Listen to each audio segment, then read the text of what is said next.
Active and passive immunity, ये दोनों चीज़ें होती क्या हैं, या फिर हम ये कहें कि इम्यूनिटी तो हम पढ़ चुके हैं, बट इम्यूनिटी में ये एक्टिव और पैसिव चीज़ें क्या आ गई हैं। Hi, I am Mridulika, you are watching NEET now, your NCERT destination. आज हम बात करेंगे ह्यूमन हेल्थ एंड डिजीज़ेज़ के एक्टिव एंड पैसिव इम्यूनिटी के बारे में। अच्छा, जब आपको पता है कि इम्यूनिटी क्या चीज़ है, या फिर आप ये कह सकते हैं कि इम्यूनिटी जो है हमारी, एक बार अगर हम फिर से देख लें तो ये हमारी एबिलिटी है, राइट, ये हमारी एबिलिटी है किससे फाइट करने की, आपके पैथोजन से फाइट करने की, या फिर आप यूँ कह लीजिए कि जो पैथोजन है इनको हराने के लिए सिंपलेस्ट फॉर्म में जो हमारी कैपेसिटी होती है उसको हम कहते हैं इम्यूनिटी। अच्छा, इम्यूनिटी से हम हमेशा ब्लेस नहीं होते, ये ज़रूरी नहीं है, रादर ऐसा भी हो सकता है कि हमें कोई इम्यूनिटी ना डेवलप हो। तो ये जो एक्टिव एंड पैसिव इम्यूनिटी है ये इसी से रिलेटेड है। एक्टिव में क्या होता है, सी जब हम बात कर रहे हैं एक्टिव की, इतना समझिएगा, जब मैं एक्टिव इम्यूनिटी की बात कर रही हूँ तो मैं ये बात कर रही हूँ कि ये मेरे अंदर है। अब ये आएगी कैसे, ये आती है जब आपकी कोई डिजीज़ होती है, या फिर जब आपके किसी पैथोजन का अटैक होता है, ठीक है, आपके किसी भी पैथोजन का जब अटैक होता है। आपने सुना होगा कि जब हम बीमार पड़ते हैं तो उसके बाद over a period of time हमारी बॉडी में उस पैथोजन के अगेंस्ट एंटीबॉडीज़ बन जाती हैं, राइट।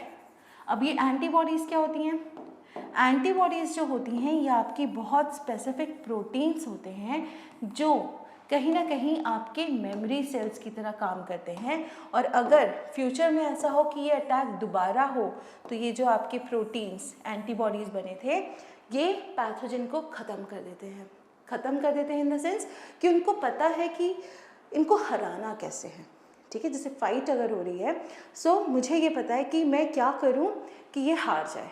सो सेम चीज़ यहाँ पे है, यानी कि आपका जो भी पैथोजन है, आपका जो भी जर्म है, वो जब अटैक करता है फॉर द फर्स्ट टाइम, आप बीमार पड़ोगे। अटैक के बाद फर्स्ट टाइम में यू विल फॉल इल, ठीक है, you will fall ill, but उस पीरियड के बाद अगर आपके ऊपर सेकेंड अटैक होता है, ठीक है, अगर सेकेंड अटैक होता है देन ये चीज़ नेसेसरी नहीं है, बिकॉज आपकी बॉडी में जो WBCs हैं उनको पता है कि क्या करने से इसको हम नलिफाई कर सकते हैं या फिर इसको हम ख़त्म कर सकते हैं।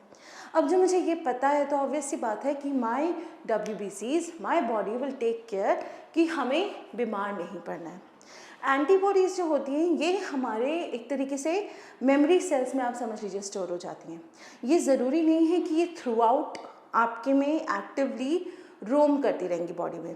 जब वो पैथोजन का अटैक होगा ये तब भी प्रोड्यूस हो सकती हैं, तो it is not a necessity कि ये हमेशा आपकी बॉडी में प्रेजेंट रहें। फर्स्ट एंड फॉरमोस्ट ये प्रोड्यूस की जाती हैं जब आप किसी बीमारी से जूझ रहे हैं या फिर आपकी बॉडी जो है उस पर किसी पैथोजन का अटैक हुआ है।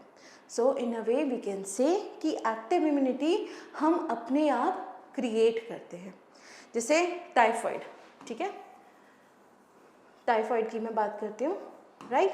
टाइफाइड में जो आपका कॉजेटिव ऑर्गेनिज्म है सैल्मोनेला टाइफी, राइट। पहली बार जब इसने आपके ऊपर अटैक किया you are bound to fall ill, आप बीमार पड़ोगे, बट जब सेकेंड टाइम अटैक होगा आपकी बॉडी इसको हरा देगी, ठीक है। और यही प्रिंसिपल हम अपनी दूसरी इम्यूनिटी के लिए यूज़ करते हैं, क्योंकि हमें पता है कि जो हमारी बॉडी है it is capable of remembering things, it is capable of doing things जिसकी वजह से हम सेफ रहें या फिर हम प्रोटेक्टेड रहें। तो ये कहीं ना कहीं हमारे लिए बहुत इम्पॉर्टेंट होता है जानना कि क्या करें हम जिससे ये चीज़ हो। अब एंटीबॉडीज़ ये एक्चुअली कुछ पिछले सालों में तो वर्ड्स बहुत कॉमनली सुने हैं हमने, कहीं ना कहीं हम बहुत अच्छे से समझ भी चुके हैं। तो ये हम कह सकते हैं कि जैसे ही आपका पैथोजन आएगा एंटीबॉडी बन जाएगी, बट उस समय क्या होगा अगर हमारे पास कोई एंटीबॉडी नहीं है और हमारे पास इतनी कैपेबिलिटी भी नहीं है कि हम एंटीबॉडी बना सकें। ऐसे केस में आपकी एक्टिव इम्यूनिटी जो है वो कहीं ना कहीं हमारे लिए इतना यू कैन से केपेबल नहीं होती है। तो ऐसे में जो दूसरी जिसकी हम बात कर रहे थे, पैसिव इम्यूनिटी, ठीक है, ये हमारे लिए बहुत ज़्यादा हेल्पफुल होती है। पैसिव इम्यूनिटी में क्या होता है कि हम ऑलरेडी प्रिपेयर्ड एंटीबॉडीज़ जो हैं, ठीक है, उनको बॉडी में डाल रहे हैं। यही प्रिंसिपल है आपका वैक्सीनेशन का। अब क्योंकि वैक्सीनेशन की बात कर रहे हैं, ठीक है, तो एक दो पॉइंट एक्स्ट्रा हम याद कर लेते हैं कि वैक्सीनेशन जो पहली बार या फिर जिसको फादर ऑफ वैक्सीनेशन कहा जाता है वो साइंटिस्ट हैं एडवर्ड जेनर, ठीक है। और इन्होंने किसकी वैक्सीन बनाई थी? इन्होंने जो सेकेंड पॉइंट आपको याद रखना है, वैक्सीन किस डिजीज़ के लिए बनाई थी, वो है आपका स्मॉल पॉक्स, ठीक है। तो ये दो बातें आपको याद रखनी है। पहली, एडवर्ड जेनर ने वैक्सीनेशन इन्वेंट की थी। स्मॉल पॉक्स में क्या हुआ था? Smallpox was actually very fatal, और बट एक चीज़ उन्होंने जो देखी थी वो ये देखी थी कि अगर कोई स्मॉल पॉक्स के अटैक से बच जाता है तो उसको दोबारा स्मॉल पॉक्स नहीं हो रहा है। Then he noticed a similar kind of thing, जैसे स्किन की हालत हो जाती है in the milkmaids. Milkmaids में होता था काउ पॉक्स, जो काउस के आसपास रहने की वजह से वायरस जो था वो अटैक करता था। व्हाट ही डिड, जो क्रस्ट होता है स्किन का, जैसे स्किन की पपड़ी बन के निकली तो वो क्रस्ट लेके ही rubbed it on the skin of another person, बच्चे, उन बच्चों को स्मॉल पॉक्स नहीं हुआ। तो इस तरीके से पहली जो आपकी वैक्सीन थी वो इन्वेंट हुई थी। तो दिस इज़ समथिंग जो आपको एक्स्ट्रा पता होना चाहिए। Coming back to this, passive immunity वो है जो हमारी बॉडी में दी गई है। तो हम जो वैक्सीनेशन का प्रिंसिपल मानते हैं कि किसी तरीके से हमने अपनी बॉडी में इंजेक्ट किया, ठीक है। अगर हम बातें करेंगे एंटीबॉडीज़ हम अपनी बॉडी में इंजेक्ट करते हैं, या फिर हम एक चीज़ और कर सकते हैं जो वैक्सीनेशन से मिलती जुलती है कि हम डेड या फिर आपका जो वीकेंड पैथोजन है, राइट, हम इसको अपनी बॉडी में इंट्रोड्यूस करें। But this is more of a vaccination kind of a thing. हम सीधा एंटीबॉडीज़ भी ले सकते हैं, जैसे कि सबसे प्यारा एग्जाम्पल मैं कहूँगी वो है इम्यूनोग्लोबुलिन्स ए का, ठीक है।